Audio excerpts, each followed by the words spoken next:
자, 마태복음 5장 7절에서 12절까지 우리 함께 살펴보도록 하겠습니다. 7장 5절에서 12절까지입니다. 시작. 너 위선자여, 먼저 내 자신의 눈에서 들보를 뽑아내라. 그러면 내가 밝히 보고 내 형제의 눈에서 티를 빼내리라.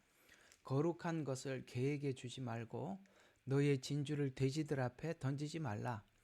이것이 그들로 발로 밟고 다시 돌아와서 너희를 공격할까 함이라. 구하라 그러면 너희에게 주실 것이요. 찾으라 그러면 너희가 찾을 것이요. 두드리라 그러면 너희에게 열릴 것이라. 이는 구하는 자마다 받을 것이요 찾는 자는 찾을 것이요 또 두드리는 자에게 열릴 것이기 때문이라. 너희 가운데 누가 아들이 빵을 달라는데 돌을 주며 생선을 달라는데 뱀을 주겠느냐. 너희가 악하다 할지라도 너희 자녀에게 좋은 선물을 줄 알거든. 하물며 하늘에 계신 너희 아버지께서 구하는 자들에게 좋은 것을 많이 주지 않겠느냐? 그러므로 무엇이든지 사람이 너희에게 해주기를 바라는 대로 너희도 그들에게 그렇게 해주라. 이것이 율법이요 선지서니라. 아멘.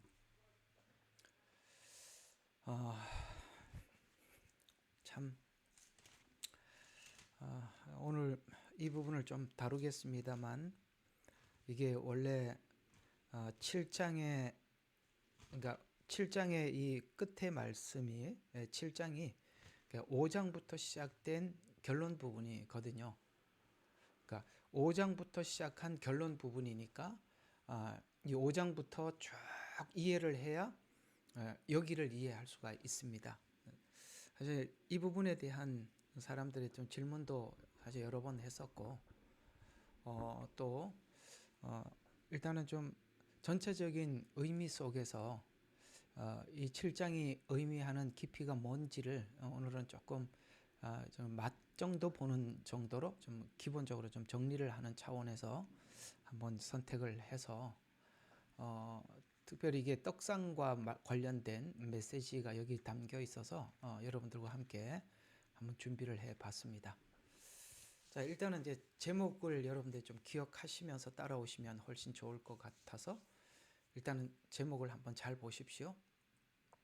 자, 뭐가 무너지면? 공의가 무너지면 말씀이 무너진다는 거. 그러니까 말씀이 저절로 무너지는 게 아니죠. 내 안에 공의가 사라져가면은 말씀은 그냥 없어지는 겁니다. 무너져 버리는 겁니다. 그래서 여러분들이 그 책망이든 우리에게 좀 아픔이 되든지 간에 여러분들이 그 말씀을 들을 때마다 아프고 괴롭지만 듣는 이유는 뭐냐면 여러분 마음속에 공의가 살아있기 때문에 그것이 아픔이라도 듣는 거예요. 만약에 공의가 무너져 버리면 여러분 마음속에 공의가 무너지면 설교를 들을 수가 없습니다. 저기 여러분들 즐거워하는 설교를 들으러 가지 여기에 남아있지를 못하는 것입니다.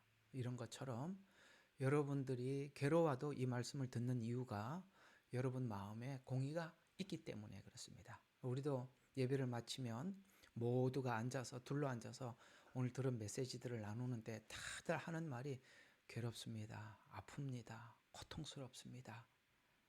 라는 말을 하면서도 다음 주에 나오고 다음 주에 십수년을 계속 다닙니다. 왜? 공의가 살아있기 때문에 그렇습니다. 만약에 공의가 무너지면 우리가 이런 말씀을 들을 수가 없는 것입니다. 그래서 말씀이 왜 무너지냐? 공의가 무너지기 때문에 말씀이 무너지는 겁니다. 자, 그 이야기를 오늘 한 번 더 여러분들에게는 누구에게는 좀 위로도 되겠고 또 그래서 내가 이렇게 아프지만 이 말씀이 옳다라고 생각을 하고 여기 계속 남아있는 거구나 라는 것도 여러분들에게 정리가 될 거라고 생각을 하면서 오늘 한번 열심히 달려보도록 하겠습니다. 자, 지난주 한번 복습하겠습니다. 참 복습 한 번씩 짧게 하니까 좋긴 하지요. 자, 우리가 지난주에는 떡상에 떡이 왜 변질되느냐라는 부분을 관찰했었죠. 제사장이 해야 될 역할이 뭐라고 그랬습니까? 그러니까 일주일 뒤에 남은 떡을 제사장이 먹는다는 것은 소화라는 얘기죠. 제사장이 이렇게 하면 안 돼요. 사람들에게 전하기 위해서만 설교를 준비한다? 그러면 자기가 먹을 게 없잖아요. 자기가 먹을 게 없으면 뭐가 되냐면 성도들이 알아봅니다. 아, 이 목사님이 이게 지금 말씀을 소화를 못 시키고 있구나. 말씀이 깊이가 없어져 가는구나. 말씀이 이렇게 듣는 사람들이 압니다. 이게 다음 이게 더 깊어져 가는구나. 아니면은 이게 고갈돼 가는구나. 그거는 어디에서 달라지느냐면은 이 제사장이 남은 떡을 먹고 소화를 시켰느냐 안 시켰느냐에 따라서 말씀이 깊어질 수도 있고 말씀이 말라갈 수도 있는 것입니다. 또 하나는 신자에게도 뭐가 필요하다고요? 나눠준 떡을 받아 먹는 준비하는 신자들의 마음의 떡상이 준비되어야 된다라고 이 둘의 관계를 말씀을 드렸습니다. 그렇죠? 여러분들은 제사장이 준 떡을 받아 먹는 신자들은 마음의 떡상을 준비해야 된다. 말씀을 받을 준비. 그래서 말씀하옵소서 주의 종이 듣겠나이다 라는 이런 마음을 여러분들은 가지고 있어야 된다라고 말씀을 드렸습니다. 저번 주에 제가 중요한 결론을 하나 내렸었죠. 이 책임, 말씀이 씨가 마르는 책임은 어느 한쪽에 있는 게 아니다. 둘 다 책임이 묶여 있다고 말씀을 드렸습니다. 그래서 여러분들은 목사님 설교를 이렇게 하시오 저렇게 하시오 이거는 하나님의 영역을 침범하는 거니까 절대 하지 마십시오. 물론 여러분들 제게 한 적은 없습니다만 여러분들 하지도 말아야 되는 거고 그건 하나님의 영역을 여러분들 침범하는 격이 되니까 그렇게 해서는 안 되는 것입니다. 아시겠죠? 또 하나는 그래서 여러분들은 제게 그렇게 요구를 하면 안 되고 또 여러분 자신도 항상 이게 김 목사가 하는 말이다. 그렇게 하면 저하고 여러분은 언젠가는 헤어지게 돼 있어요. 아시겠어요? 제가 하는 말이라고 생각하면 여러분들은 언젠간 저하고 헤어집니다. 저는 제 말을 하는 게 아니라 하나님 말씀을 전하는 겁니다. 저는 이게 어쨌든 이게 뭐 여러분 믿든지 말든지 제 이야기를 좀 하면 저는 말을 각색해서 할 머리가 그렇게 팽팽 도는 사람이 아니라 그렇게 머리가 비상하지 않아서 그런 거 말 잘 돌릴 줄 몰라요. 그러니까 제가 하는 말은 거의 없습니다. 어쩌다가 이렇게 관련돼서 한번 좀 깊게 한두 번 짚기는 해도 그냥 제가 있는 설교를 할 뿐이지 어쨌든 그건 하나님이 아실 겁니다. 바울이 가끔씩 이런 이야기를 하나님만 아신다는 말을 하더라고요. 예, 그건 하나님 잘 알고 계실 겁니다. 자, 그러면 조금 이제 봅시다. 소화시킨 말씀을 전할 제사장의 책임이 있고 또 하나는 변질되지 않는 떡을 구하는 신자가 여러분들이 되어야 하는 겁니다. 아시겠어요? 여러분들은 어디에 분노를 해야 되느냐면 목사님이 어떻게 강대상에서 그 말을 할 수 있어? 이 말이 아닌 게 아니라 이런 걸 분노하는 것은 지극히 자기중심적이기 때문에 하는 말이고 여러분들이 분노해야 될 건 뭐냐면 변질된 떡을 전하는 것에 대해서 분노해야 돼요. 그거는 분노하지 않고 그렇죠? 왜 설교 시간에 나보고 이런 소리 하냐? 뭘 여러분 보고 그 소리를 제가 뭐 굳이 왜 하겠어요? 뭐 할 필요가 뭐가 있겠어요? 서운한 소리 그거 아닙니다. 자, 뭐 그렇게 하는 분들이 그런 걸 하는 분들에게 이렇게 경험이 있어서 그럴지 몰라도 저희 교회에서는 그런 생각은 제발 하지 않아 주셔도 될 것 같습니다. 자, 그러면 오늘 또 이게 아모스 이야기를 조금 하면서 오늘 마태복음 이 중요한 7장 이야기를 좀 해보려고 그러는데요. 자, 아모스 메시지는 자 저번 주에 말씀드렸죠. 쭉 그 시대에 말씀이 고갈된 북이스라엘을 얘기를 하다가 이게 마지막 때 말씀이 고갈될 것을 말씀하고 있는데 지금 이건 무슨 이야기를 하느냐면은 마지막 때가 되면 북이스라엘에 말씀이 없었던 것처럼 말씀이 없을 것이다. 이걸 배경으로 하는 겁니다. 그러니까 아모스서는 실제 북이스라엘을 향해서 예언을 했지만 이 마지막 때는 북이스라엘과 같은 상태. 교회는 있지만 베델과 같은 우상 숭배 같은 교회. 이게 나중에 이제 7 교회 이야기가 나오거든요. 그러니까 일곱 교회 이야기 속에서 조금 더 한 번 더 짚어드리도록 하겠습니다. 라오디게아 교회, 그 다음에 아모스서가 전한 메시지, 그 둘과 연결이 됩니다. 그러니까 왜 그러면 말세에 갑자기 말씀이 이렇게 기근이 들었느냐? 아니에요. 뭐가 사라졌다고요? 오늘 주제가 뭐라고요? 우리 마음에 공의가 사라졌다는 거예요. 자, 이 공의가 아주 주제인데, 내가 나에게 공의의 마음을 줘버리면 순간 말씀이 변질될 수밖에 없어요. 아시겠어요? 내 마음의 공의는, 여러분들이 아프더라도 그 말을 듣는 것은 아까 처음 말씀드리니까 공의가 살아있기 때문에 그래요. 이게 하나님의 기준을 가지고 있다는 거예요. 하나님의 기준을 내가 붙잡고 있다는 뜻이에요. 그게 이제 공의를 가지고 있다는 것인데, 이게 이제 딱 내 마음에 딱 이게 내려놔져 버리면 뭐가 사라지냐면은 말씀이 변질될 수밖에 없어요. 그리고 변질됩니다. 그만큼 공의를 지키는 것은 곧 말씀을 지키는 것과 같다는 것입니다. 이와 같이 마음의 공의를 서로 지켜주는 것. 이게 제사장은 제사장대로 그 마음의 공의를 지켜야 되고, 여러분들도 그 마음의 공의를 지켜야 되는 거예요. 서로 이걸 지켜주는 것이 중요한데, 공의를 지킨다는 것은 쉽게 말해서 자기 입장을 접는 거예요. 우리 입장을 접는 거예요. 우리 기준을 내려놓는 거거든요. 예.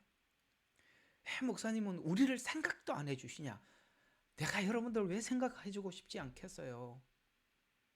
그러나 하나님 말씀이 이런 걸 어쩝니까? 아시겠어요? 그게 그런 거예요. 이 강대상에 내려가서 여러분들과 대화를 하면 충분히 마음이 이해가 되고 다 공감이 돼요. 그러나 우리는 우리 입장을 서로 공감하자고 여기 있는 게 아니니까, 그렇죠? 우리는 하나님의 말씀을 전해야 되는 사람이고 여러분 들어야 되는 사람이니까 우리 입장을 접는 거예요. 하나님 입장에서 우리가 모든 것을 보는 겁니다. 그래서 하나님의 말씀을 버렸을 때 하나님은 자 이렇게 말씀하고 있어요. 아모스 5장 7절에 보면 말씀이 이렇게 변질되고 그렇게 되었을 때 하나님은 이 표현을 이렇게 썼어요. 말씀을 쓴 쑥으로 바꾸고, 말씀을 쓴 쑥으로 바꾸고 땅에다는 의를 버렸다. 이렇게 말씀하고 있어요. 이게 무슨 말이냐면은 이 말씀이 의미하는 것은 쑥으로 바뀌었다는 것은 진리를, 하나님의 말씀인 진리를 쉽게 말해서 법과 정의를 이용해서 사람을 괴롭혔다. 이런 뜻이거든요. 이게 무슨 뜻이냐면 이 하나님의 진리의 말씀, 곧 이 의로운 말씀이 악으로 변질되었다는 뜻으로 쑥으로 바꾼다는 것은 선한 것을 악한 기능으로 뒤집어 놓았다는 것입니다. 이게 무슨 뜻일까요? 선한 하나님의 말씀을 악한 것으로 바꾸는 이런 방식이 어떻게 한 것이 이렇게 바뀌어진 거라고 생각하십니까? 예를 들어서 이제 여러분들이 이런 경험과 느낌을 체험했을지는 모르겠습니다만 구약에 있는 율법이나 법 같은 걸 가지고 사람들을 꽝꽝 묶어. 이게 이제 선을 악으로 바꿨다, 이게 쑥으로 바꿨다는 얘기거든요. 왜 사람들이 이 율법을 가지고 성도들을 탁 묶어갖고 꼼짝을 못하게 할까요? 이게 쉽게 말해서 이렇게 되는 겁니다. 이 율법이라는 것은 율법을 설명을 하면서 율법으로 사람을 조종하기 위해서 율법을 사용하는 게 아니죠. 율법의 목적이 뭐죠? 사람들을 율법에다 묶으려고 하는 겁니까? 아니면은 은혜 안에서 자유를 주고 그 자유 안에서 다시 율법으로 자발적으로 돌아오게 하는 게 율법의 역할인가요? 율법의 역할은 원래 은혜를 향해 가서 은혜 안에서 우리 마음이 하나님 앞에 스스로 바뀌어져서 다시 율법을 자발적으로 지키게 만드는 게 원래 율법의 역할인데, 그 뒤에 은혜는 연결시켜주지 않고 율법으로 그냥 사람을 묶어버리죠. 이게 오늘 여기 그 아모스가 말한 그 말이에요. 한번 다시 보세요. 말씀은 쓴 쑥으로 바꾸고 땅에다가는 의를 버렸다는 거예요. 하나님의 의는 뭐죠? 예, 자발적으로 하나님 앞에 스스로 자기를 돌이키는 게 그게 바로 하나님이 주신 의예요. 근데 그건 뭡니까? 쉽게 말해서 율법을 설명을 하면서 율법이 설명하고자 하는 은혜로는 가지 않고 율법 안에서 사람들을 묶어버렸다. 이게 이제 쓴 쑥으로 받고 하나님이 주신 의는 땅에다 버렸다는 거예요. 아무도 대답을 안 하시니 자, 그럼 이런 이야기입니다. 율법은 선해요. 그러나 율법이 은혜로 설명하지 못하면 할 마음이 없으면 그 말씀은 그냥 쑥이 돼 버리고 쓴 말씀이 되고 마는 거예요. 자, 그러면 말씀을 은혜로 설명하지 못하고 쑥이 되었을 때 나타나는 실제 성도들에게 나타나는 증상이 뭐냐? 이게 이제 아모스 8장에서 이제 설명을 하는데 아모스 8장에서는 그걸 이렇게 말씀하고 있습니다. 가난한 자들을 삼키는 삶의 열매. 아시겠어요? 가난한 자들을 삼키게 되고 그 다음에 에바를 작게 한다는 것은 남을 속이는 거잖아요. 이게 저울을 속인다는 거잖아요. 에바를 작게 하고 거짓을 저울로 속이는 것은 그것은 자기가 말씀을 듣지만 자기 욕심과 욕망에 사로잡힌 종교성에 지나지 않는 신앙이라는 뜻으로 아시겠어요? 그러니까 이건 이해가 가는지 모르겠습니다. 예. 말씀을 전하는 자들에게 이렇게 될 확률이 굉장히 높은 것이 정말 목양해 보니까 이 말이 확 와닿는데 여러분들은 와닿는지 모르겠습니다만 성도들을 꽉 붙잡아 놓는 것은 은혜를 설명하면 성도들이 도리어 나가요. 이게 뭔가 이게 은혜를 설명을 해서 하나님 앞에 자발적으로 돌이킨다는 것은 해보니까 너무너무 힘들어요. 왜냐하면 사람들의 마음이 자기가 자기 스스로 하나님 앞에 양심을 쭉 지켜 아까 이제 공의와 양심을 지켜서 자기를 관리하려고 하는 사람은 별로 없고 어떻게든 틈만 있으면 틈만 약간만 열어주면 그쪽으로 그냥 자기 죄성이 그냥 쫙 그게 막 확 빨려드는 걸 참 많이 느껴요.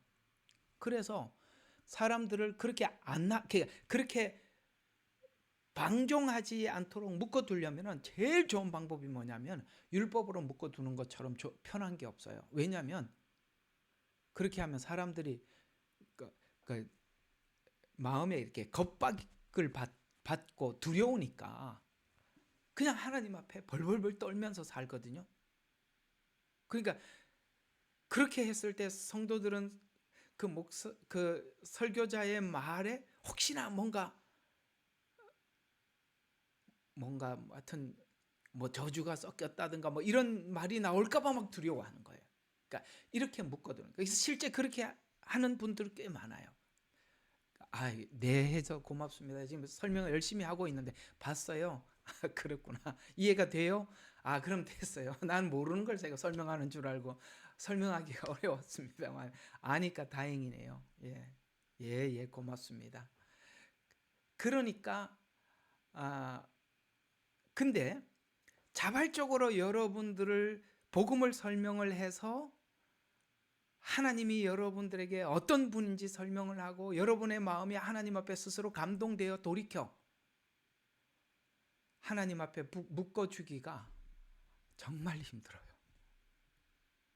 왜냐하면 사람들의 본성이 약하다 보니까 그런 마음이 조금이라도 있으면 금방 튕겨나가는데 하나님 앞에 공의를 유지하는 사람이 너무나도 많지 않더라는 거예요. 하나님 앞에 이 공평한 마음을 유지하는 게 너무 없더라는 거예요. 그러니까 계속 사람들이 그냥 애써서 양육하고도 떨어져 나가는 걸 눈으로 보고 그래도 설교자인 제가 마음을 사람들이 못 나가도록 붙잡아야지 하고 그런 마음을 갖는 순간 우리는 변질되는 거예요. 제가. 그러니까 그걸 저는 붙잡아야 되고 여러분들이 결국 그런 사람이 되기까지 인내해야 되고, 이제 이런 것들이 서로에게 맞물려 있어요. 맞아요, 맞아요 하니까 이해가 가시는구나. 예, 그 알아주니까 고맙습니다, 진짜로. 너무 힘들어. 그러니까 딱 이렇게 율법으로 쥐는 것보다 편한 게 없어요. 근데 사람들이 이렇게 오늘 이렇게 공의를 지키는 게 쉽지 않더라 이 말입니다. 자, 그래서 자기 그러니까 말씀을 듣지만 자기 욕심과 욕망에 사로잡힌 종교성에 지나지 않는 신앙인이라는 뜻으로 삶의 결과, 이제 그래서 이제 7장하고 연결을 시켜 보려고 그러는데요. 마태복음 7장하고 이게 삶의 결과가 마지막 날에 자기 사랑으로 인해서 하나님의 말씀을 듣지 못하는 기갈이 된다는 거예요. 자기 사랑. 그게 이제 디모데후서가에 가 보면은 마지막 때 사람들이 자기를 사랑하고 돈을 사랑하고 이렇게 나오는 거예요. 자기 사랑. 그러니까 공의는 뭐 때문에, 그러니까 공의를 공격해서 무너뜨리는 게 뭐냐면 자기 사랑이야. 자기를 사랑하는 순간 공평이 무너지는 거예요. 자, 그 이야기를 좀 기억을 하시면서 오늘 마태복음 7장을 접근을 해서 한번 보도록 하겠습니다. 자, 우리 마태복음 7장 5절부터 12절 오늘 읽었죠? 자, 근데 이제 12절을 한번 보실 필요가 있는데, 자, 7장 12절 한번 다 같이 읽어보겠습니다. 12절 어디 있어요? 예, 시작. 그러므로 무엇이든지 사람들이 너희에게 해주기를 바라는 대로 너희도 그들에게 그렇게 해주라. 이것이 율법이여 선지자라. 오늘 주제가 뭐죠? 공의죠.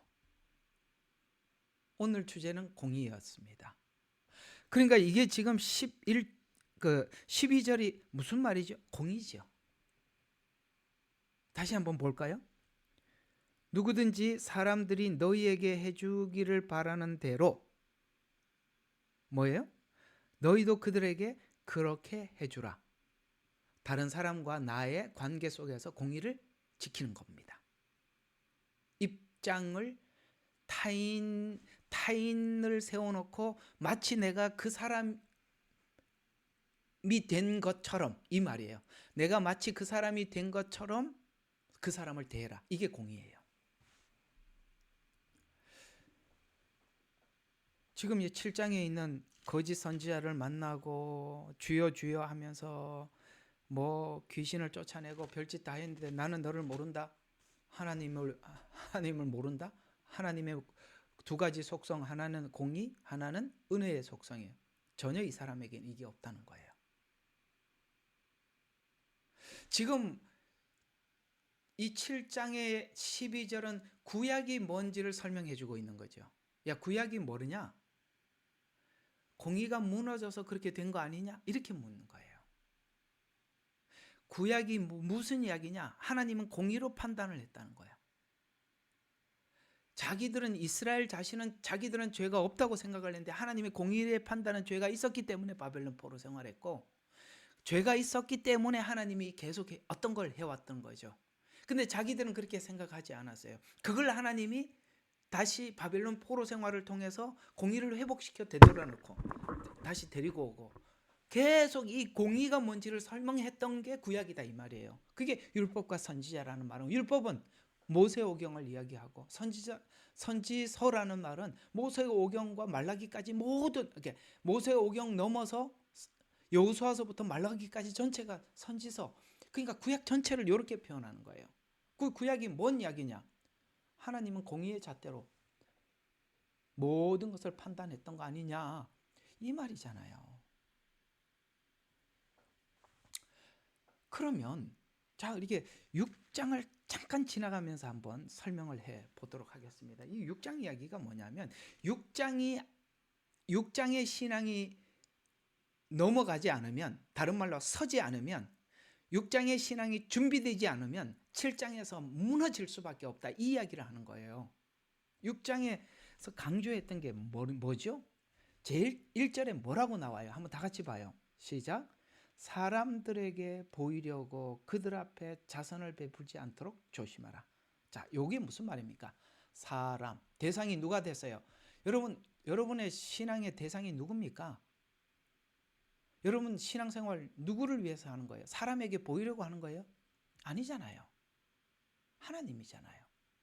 사람들이 어디서 넘어지는지 아십니까? 사람에게 보이는 것 때문에 다 넘어지는 거예요.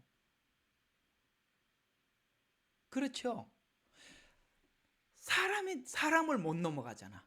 그 사람을 못 넘어가는 것 중에서 교회 누가 그 끝에 가서 제일 마지막에 부딪히는 게 누구예요? 목사. 목사도 사람이라는 걸 잊어서는 안 되는 거야. 사람을 넘어서지 않으면 이 6장 이야기가 그 얘기예요. 사람을 넘어서지 않으면 하나님 앞에 위선자가 될 수밖에 없다. 아시겠어요? 사람에게 보이려고 한단 말이에요. 사람들에게 보이려고. 그래서 사람들에게 보이려고 기도할 때 나팔을 불고 구제할 때도 뭡니까? 사람에 보이려고 하고 기도할 때도 사람한테 보이려고 하고 그러다 보니까 전부 다 위선자들이 되는 거예요.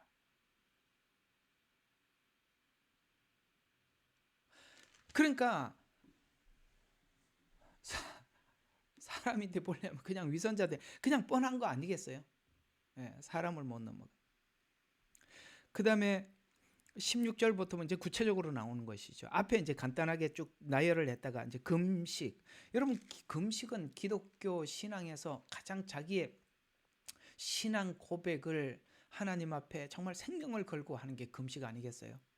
근데 금식이 사람에게 보이려고 하면은 뭐 하더라?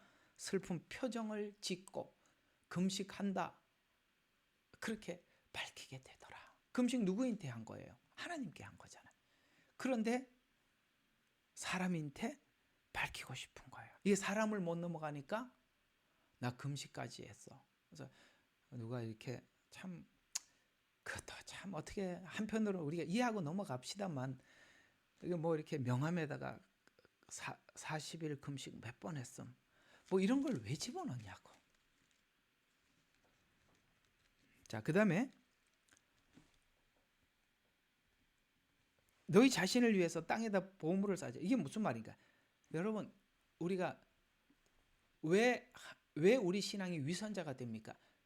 우리 재물을 모으기 위해서 아시겠어요? 돈 때문에 물질을 위해서 하나님 앞에 구하는 신앙인이 되다 보니까 위선자가 될 수밖에 없는 거 아니겠어요? 그 두 번째 지적하는 게 재물에 대해서 이야기를 하는 거예요. 이걸 못 넘어가면 위선자 된다. 첫 번째 뭐라고요? 예, 자, 사람을 못 넘어가면 금식할 때도 사람들한테 보이려고 하고 재물도 오른손이 하는 일을 왼손이 모르게 해야 되는데 뭐 한다고요? 또 사람에게 보이려고 하고. 그래서 하나님께서 결론을 내리는 게 뭐냐면 야, 둘 다 할 수 없다. 이 얘기가 6장이에요. 하나님과 재물 겸하여 할 수 없다. 라고 하면서 딱 한 가지 중요한 교훈을 하나 남기죠. 그게 뭐죠? 예, 공중의 새를 봐라. 그 다음에 뭐죠? 백합화를 봐라. 하면서 이 백합화를 딱 붙잡고 들어가서 뭐라고 이야기하냐면 29절에 보니까 영광 이야기를 하죠. 근데 들의 백합화가 가지고 있는 영광과 솔로몬의 영광. 그러니까 우리가 생각할 때는 누가 더 영광스러운 것 같아? 솔로몬의 성전이 그 인생이 영광스러워 보는데 하나님은 엉뚱한 이야기야. 전혀 다른 이야기를 하는데 솔로몬 인위적으로 만든 영광보다 하나님이 만든 영광이 더 찬란하다. 더 완벽하다. 이렇게 말씀해 주고 있어서 우리 인간이 자기 영광을 위해서 금식에서 사람들이 알아주는 데서 다 그렇게 하더라도 하나님께서 직접 만든 영광 비교할 수 없지 않냐 라고 하면서 끝에 가서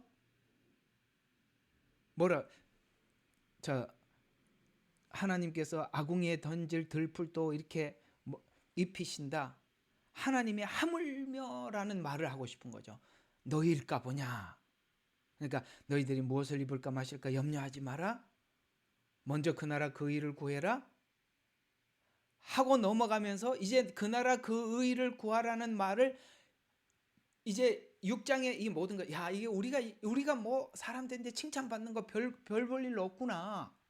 별거 아니구나. 아시겠어요? 모아놓은 재물 의미가 없구나.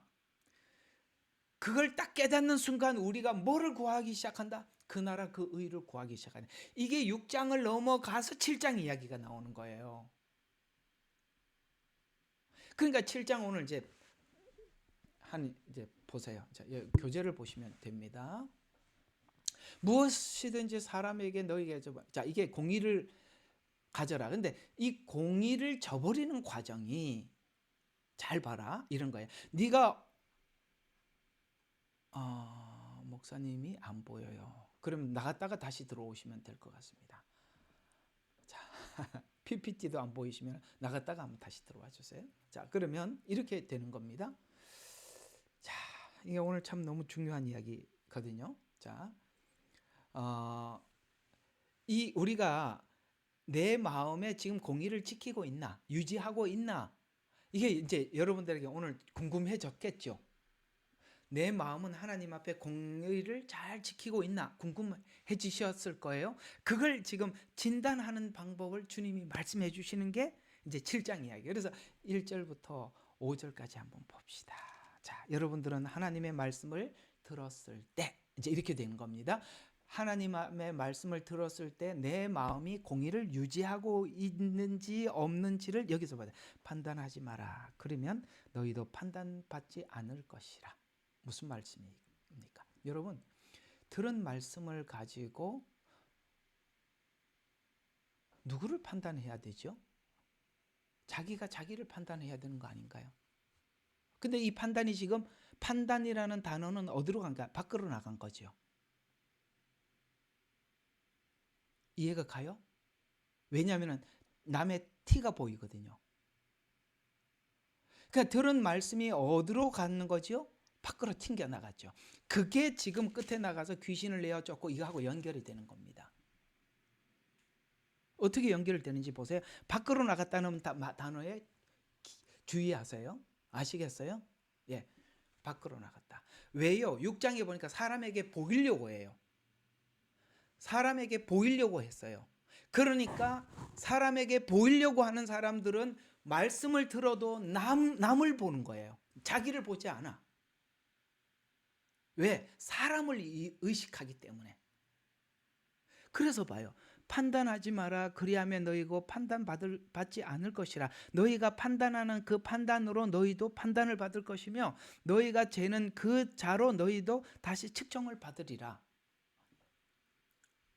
어찌하여 내 형제의 눈 속에 있는 뭐까지 보여요? 티까지 보이면서 내 자신의 눈 속에 있는 들보는 생각지 못하느냐. 얼마나 공의가 무너지면 남의 티는 보이는데 자기에게 들보는 보이지 않을 만큼 이 공의가 무너질 수 있다는 거야.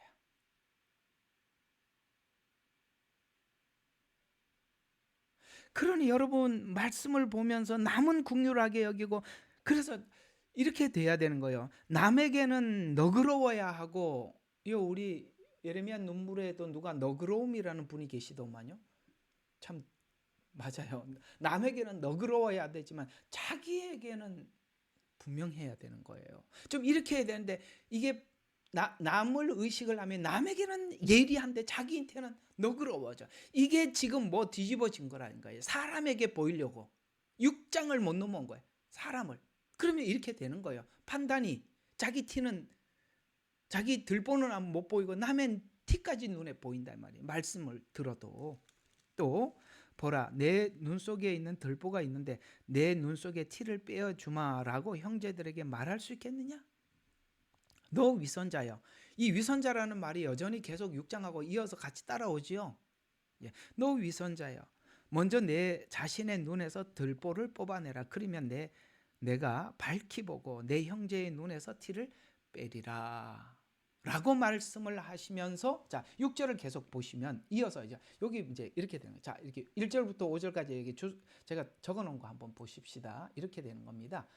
우리가 여기서 보면 그래서 위선자가 되는 위선자에게 나타나는 현상이 판단과 정죄로 나가는데 말씀이 내 안으로 들어온 게 아니라 밖으로 향하더라는 거예요. 마찬가지로 불법을 행했던 아까 이제 그 뒤편에 나온 거 7장 어디예요? 21절부터 23절에 있는 이 불법을 행했던 사람들도 하나님의 사역이 자기 안에서는 일어나지 않고 밖으로만 나가는 거예요. 왜? 사람을 의식하기 때문에.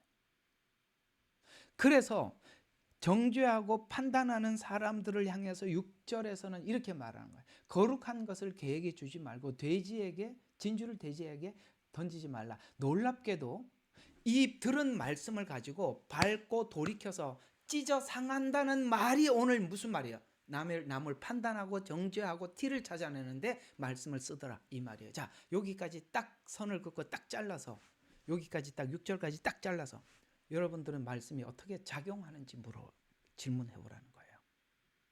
여러분, 이 말씀이 밖으로 가십니까? 내 안으로 들어오십니까?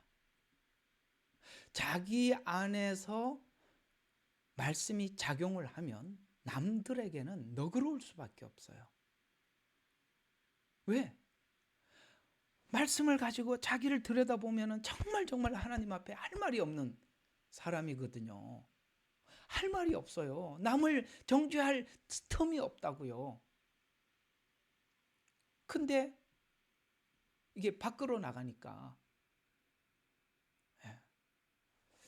그래서 이게 그런 사람들이 이렇게 그 말씀을 이렇게 대하는 사람들이 뭐라고요? 개들에게 주지 말라는, 토했던 걸 다시 먹으니까 그 사람에게 줘봐야 이 토한 거 다시 먹고, 뭐 말로는 그렇게 하지만 또 하고 또 속으로 들어가는 거야, 안으로. 그 다음에 돼지는 뭐예요? 말씀의 가치를 모른단 말이에요. 돼지가 무슨 진주의 가치를 알겠어요? 말씀의 가치를 모르. 근데 이 말씀의 가치를 모르니까 어떻게 쓰더라? 남을 정죄하고 판단하고 티를 찾는 데 쓰더라는 거예요.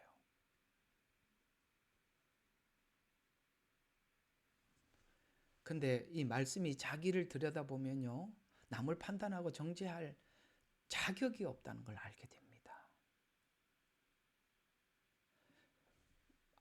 하나님께서 사람을 판단하는 것은 여기 한번 보세요. 7장 어디를 보시냐면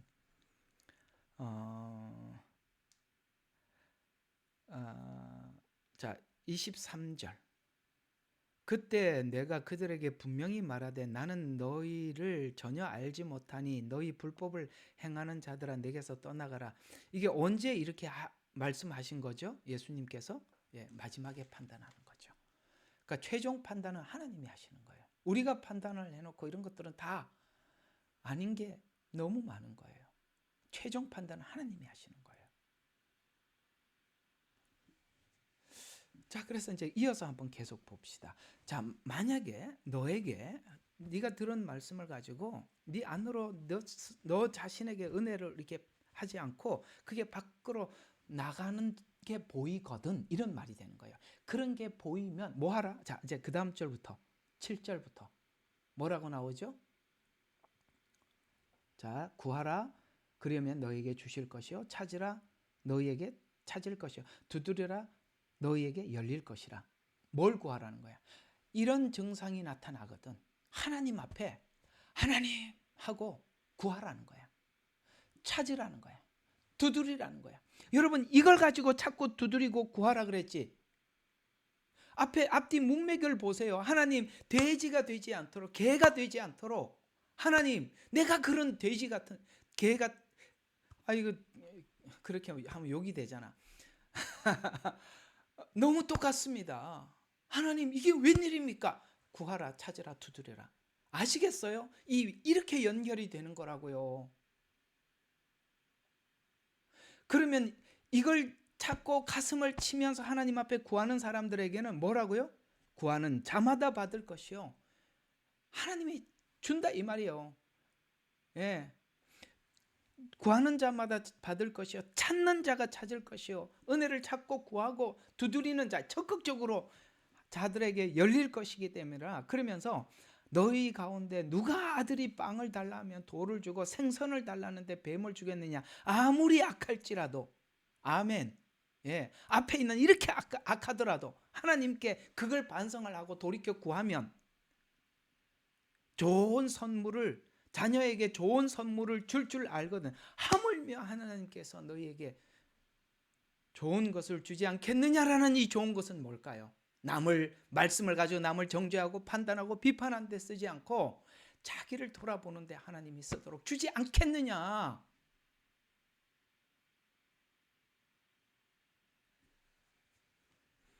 그러므로 누구든지 사람들이 너희에게 해주기를 바란 대로, 이게 공의를 다 평정하라는 거야. 이걸 하나님 앞에 구하고, 야, 이게 정말 이게 하나님 앞에 내 자신을 거울로 보게 해주세요 하고 하나님 앞에 구했더니 결론적으로 뭘 얻더라? 예, 남에게 해주기를 바라는 대로 그들에게 공의의 마음을 되찾게 되더라. 진짜 여러분, 문제가 뭐라고 생각하십니까? 우리 마음에 공의가 상실되는 거 아니겠어요?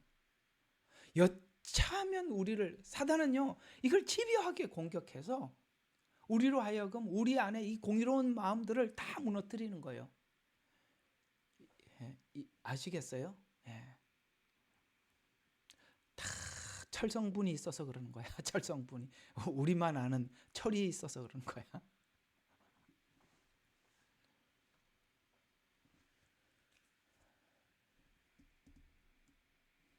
그래서 이런 본성이 나타나면 구하라, 찾으라, 두드려라. 그러면 공의가 회복될 것이다 라고 말씀하고 있습니다. 그래서 이런 말씀이 되는 겁니다. 모든 적용을 너에게도 똑같이 적용해야 한다. 그래야 내 마음의 공의를 지킬 수 있다. 공의가 회복되면 우리가 모든 것을 자기 중심으로 보는 것이 해결된다. 자기 중심성이 해결돼서 회복이 되면 상대방의 자리에 있다면이라는 입장을 바꾸어 놓을 수 있다.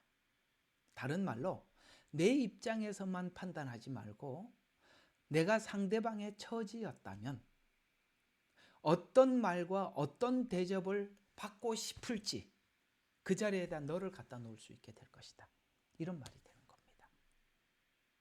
이것이 율법과 선지서와 같은 구약의 내용이 이 강조점이라고 하는 이유는 이웃에게 행하는 자기 모습을 끊임없이 거울로 비춰. 아시겠어요? 내가 남들에게, 그래서 하나님이 항상 이웃이라는 거울을 앞에다 두고 그 사람들에게 하는 모습을 끊임없이 거울로 비춰주기 위한 게 구약 강조점이에요. 그래서 구약은 거울이다. 인간의 본성이 어디로 향하는지. 그러나 하나님은 하나님의 공의의 잣대를 항상 사람들에게 들여다대고 그걸 다시 회복시키고 그 고난을 통해서 회복시키고 돌이키고, 근데 또 사람은 본성대로 또 돌아가고, 이걸 지금 구약에서 보여준 거다. 인간의 악한 본성을, 이런 이야기가 되는 겁니다. 그러면 내가 공의로운 마음을 지킨다는 것은 무엇일까요? 이런 것이겠죠.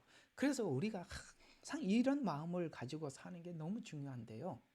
뭔 일을 할 때마다 하나님 보시기에는 어떠실까? 하나님 생각이 어떠실까? 우리 흔히 말하는 예수라면 어떻게 하실 것인가? 이런 말이겠죠.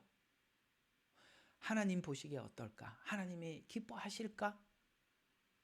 라는 항상 자기 관점이 아닌 하나님 관점에서 모든 것을 생각해 보는 것이 공의예요. 이걸 지키는 것이 그렇게 중요한 거예요. 그러면 공의는 자신에게 먼저 대입이 됩니다. 자기 이익 때문에 타협하지 않으려는 마음, 이것이 자기 공의를 지키는 것입니다. 타협하지 않는 마음. 자기 마음의 저울이 변질되면 놀랍게도 말씀이 변질이 돼도 알아차리지를 못해요. 저거 아닌데? 이걸 못 찾아낸다 이 말이에요. 저 말씀이 성경 그 말씀 아닌데? 이걸 못 찾아낸다. 자기 마음에 공의의 저울이 무너져 버리면 말씀을 막 변질을 시켜서 막 이 메시지를 전해도 못 알아차린다고요. 왜? 내가 마음이 공기가 무너졌기 때문에. 그래서 떡이 변질돼도 알지 못하는 것처럼 자신의 마음을 지키는 것. 그래서 여러분, 유명한 말씀이 있잖아요. 무릇 지킬 만, 잠언서에 무릇 지킬 만한 그 어떤 것보다 마음을 지켜라. 생명의 근원이 거기서 나온다. 마음을 지킨다. 이 마음을 지킨다는 공의를 지킨다는 뜻이죠. 미가서도 그래서 강단에서는 마음을 지키고 강단 아래서도 마음을 지키는 것. 그래서 우리는 이 강단에서만큼은 서로 간에 신성해야 된다는 거예요.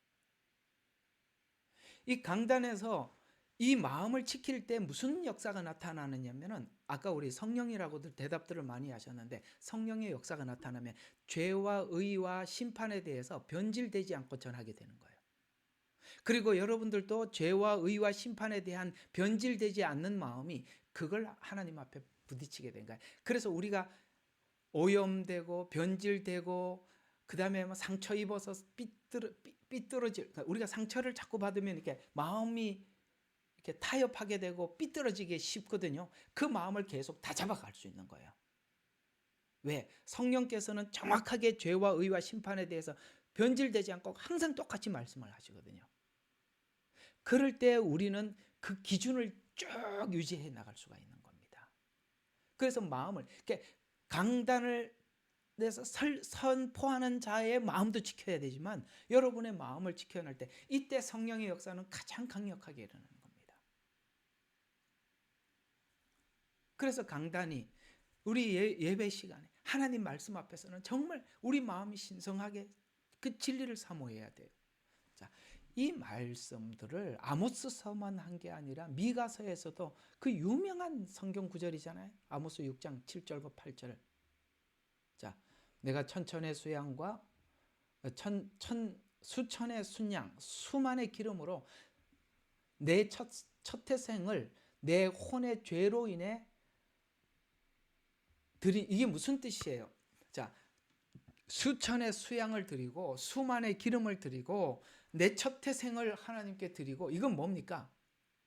하나님이 우리에게 원하는 것은 이런 걸 이게 지금 순양이나 기름이나 그다음에 내 첫 태생을 드리는 것들은 전부 다 자기 걸 드리는 거에 안에 내 밖에 걸 드리는 거야. 오늘 중요하게 기억하라 그랬죠. 바깥의 거잖아요. 이거 전부 다 자기 속이 아니잖아. 지금 이게 이 구분이 되세요? 구분이 되세요? 예.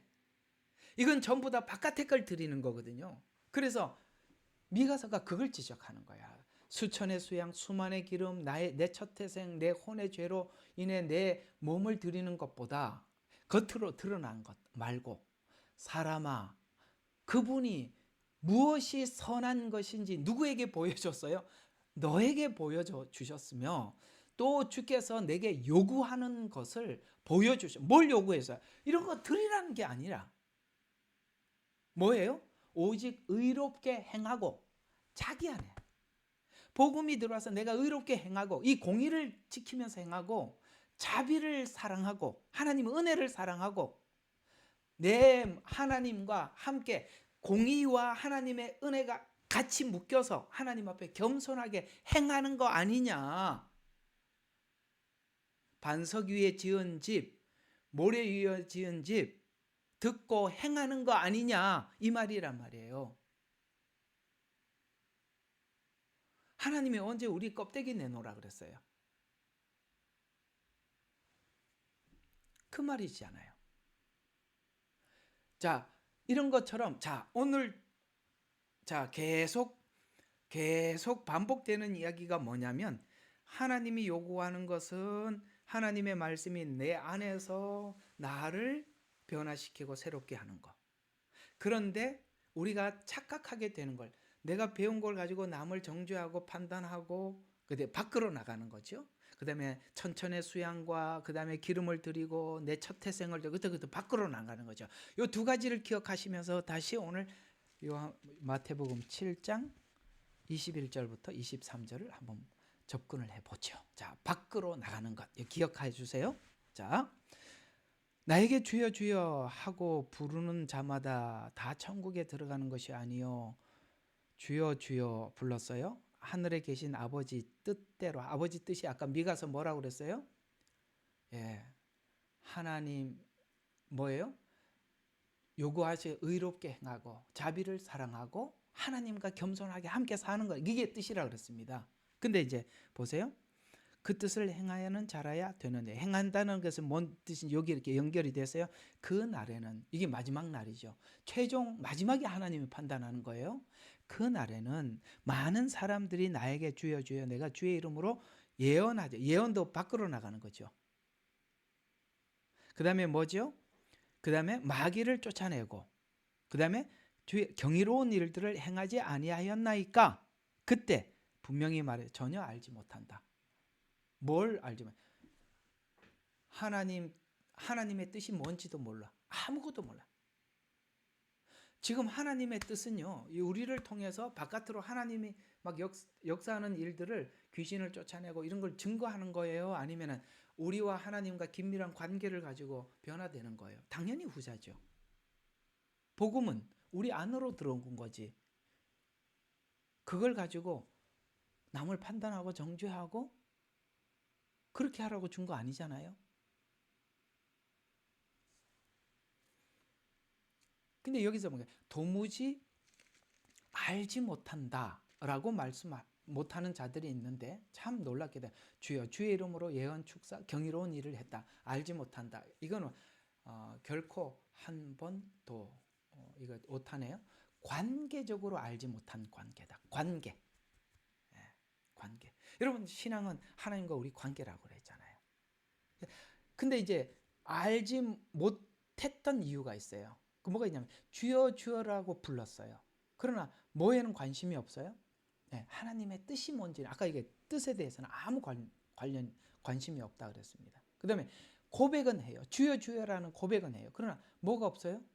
순종은 없어요. 역사는 있었어요. 그렇지만 하나님과 관계된 일은 없고 관계 없이 일어났더라. 그러니까 앞에 좀 한번 보십시다. 이게 지금 밑에다가 적어놨는지 빨리 안 보여서 여기 나와 있네. 다 적어놨네. 이게 성격이 급해갖고 할 얘기는 많고 머릿속에는 뱅뱅 돌고 혹시 안 적었나 궁금하고 그래서 뒤 밑에 나오니까 그때 설명할게요. 자, 계속 한번 봐요. 그럼 그냥 이거 교재 보고 해도 될 것 같습니다. 그래서 여기서 말하는 경고는 뭐냐면 예수님 이름을 사용해서 일을 할 수는 있지만 여러분 놀랍게도 하나님과 관계는 없을 수 있습니다. 예. 많은 역사를 할 수 있어요. 뭐 그것이 뭐 귀신을 쫓아내고 예언을 하고 넘어서서 뭐 큰 목회를 하고 뭐 엄청날 수 있어요. 하나님은 분량을 보는 게 아니라는 거예요. 나 자신, 나 하나.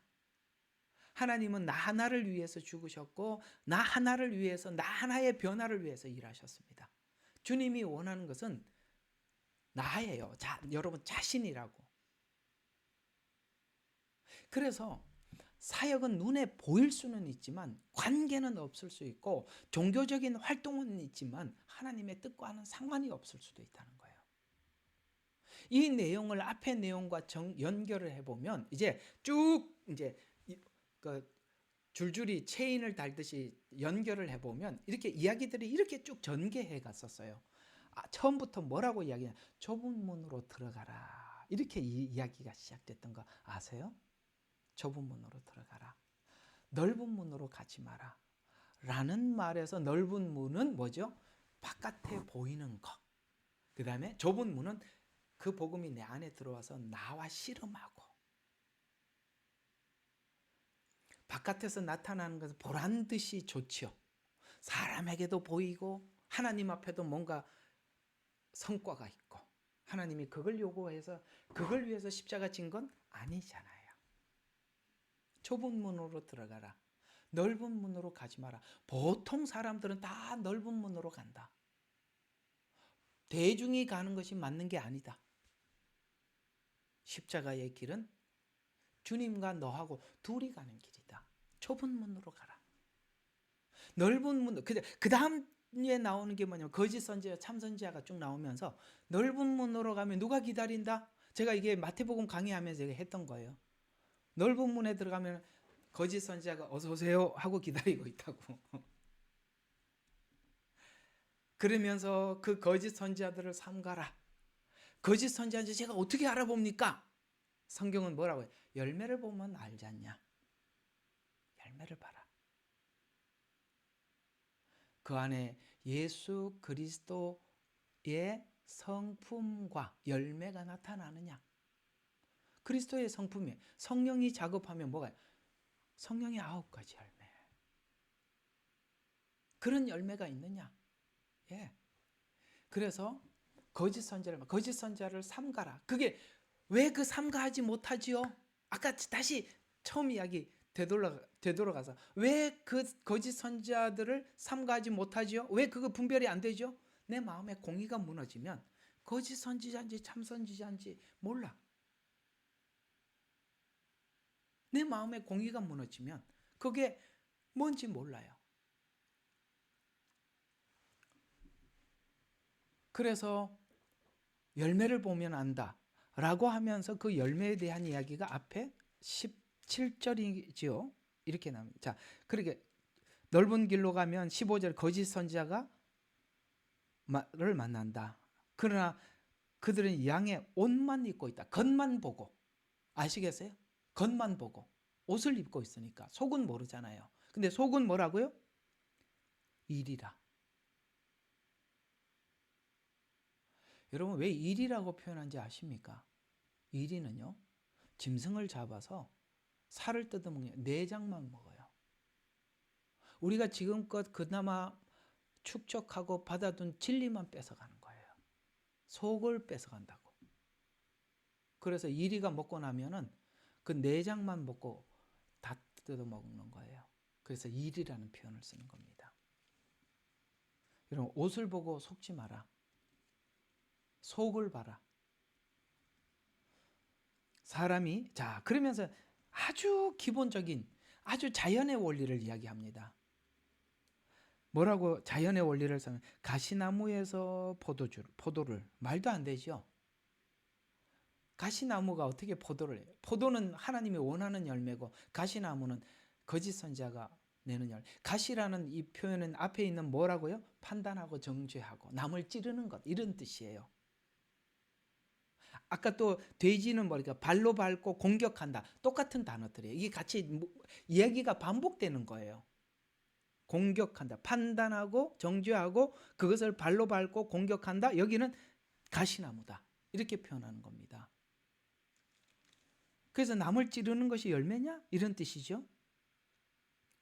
엉겅퀴에서 무화과를 딸 수 있겠느냐? 이 자연스러운 법칙 아니냐. 그러면서 이와 같이 좋은 나무마다 좋은 열매를 맺고 나쁜 나무는 나쁜 열매를 맺느니라. 자연의 법칙을 대입하는 겁니다. 그러면서 좋은 나무가 나쁜 열매를 맺을 수 없으며 나쁜 나무가 좋은 열매를 맺을 수 없네. 좋은 열매 맺지 못하는 나무마다 찍어서 불에 던지시리라 해서 열매 맺지 못하는 나쁜 나무가 이제 여기 주여 주여 이 말이에요. 겉으로만.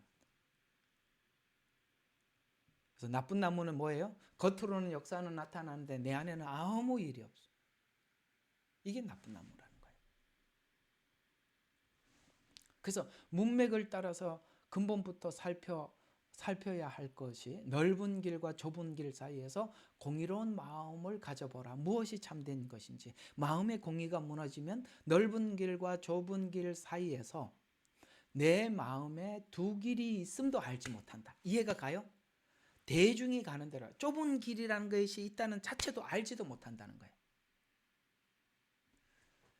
주여 주여 외치는 것이 신앙인가? 참된 제자의 길을 가는 것이 참된 신앙인가? 거짓 선지자를 따르면 육체의 열매가, 그 다음에 참 선지자를 따르면 성령의 열매가 맺혀질 것이다. 나에게 나타나는 열매가 무엇인지 관찰하고 무시하지 마라. 여러분들이 배운 말씀을 가지고 남들을 잘 관찰합니까? 아니면 늘 여러분 자신의 가슴을 칩니까?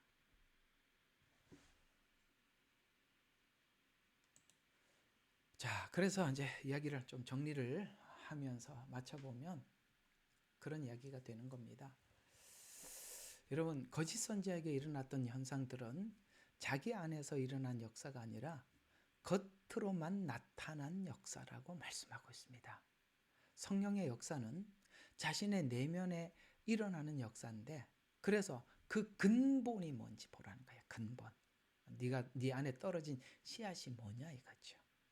그래서 우리가 지금 오늘 정리하는 차원에서 이거 하나 정말 우리가 반성해야 될 게 뭐가 있냐면, 우리는 너무 은혜를 강조하는 바람에 그 부분에 이제 너무 이렇게 구원, 뭐 축복 이러다 보니까 다 은혜 쪽이잖아요.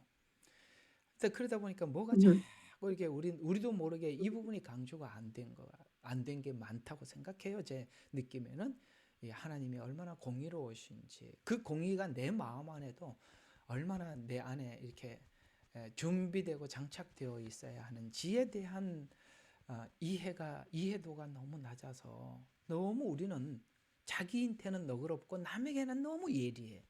이건 하나님의 공의를 모르고 너무나도 자유분방한 이상한 복음이 되어버린 겁니다. 우리가 은혜를 유지하기 위해서는 내 안에 공의를 지키기 위한 처절한 싸움이 있어야 되는 겁니다. 여러분들은 은혜를 지키기 위한, 은혜 때문에 감격할 수는 있어도 여러분, 우리 마음에 혹여나 공의가 무너지는지에 대해서는 예리한 관찰이 필요하다는 거예요. 근데 이게 무서운 게 뭐냐면, 바깥에서 많은 역사가 나타나면 내가 완전한 줄 알아요. 그게 진짜 무서운 거예요. 이걸 이제 뭐 여러분들 탓할 필요 없이 우리 목회자들의 반성으로 돌아가 보면, 자기가 큰 목회를 하고 많은 사람들을 거느리면 하나님이 자기를 그만큼 인정한다고 생각하는 거예요. 정말 그렇게 착각하기가 너무 쉽습니다.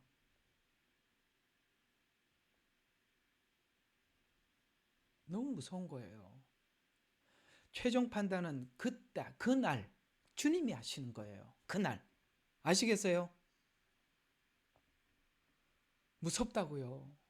우리 예수님 그렇게 함부로 이렇게 재단하고 그러면 안 돼요. 근데 그 하나님을 마음대로 막 각색하고 그러는 증거가 뭐냐? 이웃에게 판단하고 정죄하는 거예요. 이게 하다 보니까 자꾸 이런 메시지들이 연결이 돼서, 수요일 날도 또 이 메시지예요. 참 어떡하면 좋아. 이렇게 계속 이런 메시지가 이렇게 정리가 돼야 되는가 봐요. 그래서 우리가 계속 하게 되는데, 어쨌든 오늘도 여러분, 오늘 이 말씀의 핵심은 내 마음의 공의를 무너뜨릴 공격들은 수도 없이 온다. 그러나 우리 마음에 이 공의를 지키기 위한, 구하라, 찾으라, 두드려라, 보이자마자 그것 때문에 하나님, 내 마음의 공의가 무너졌습니다. 하나님 말씀을 들을 때 자꾸 사람들을 판단하게 됩니다.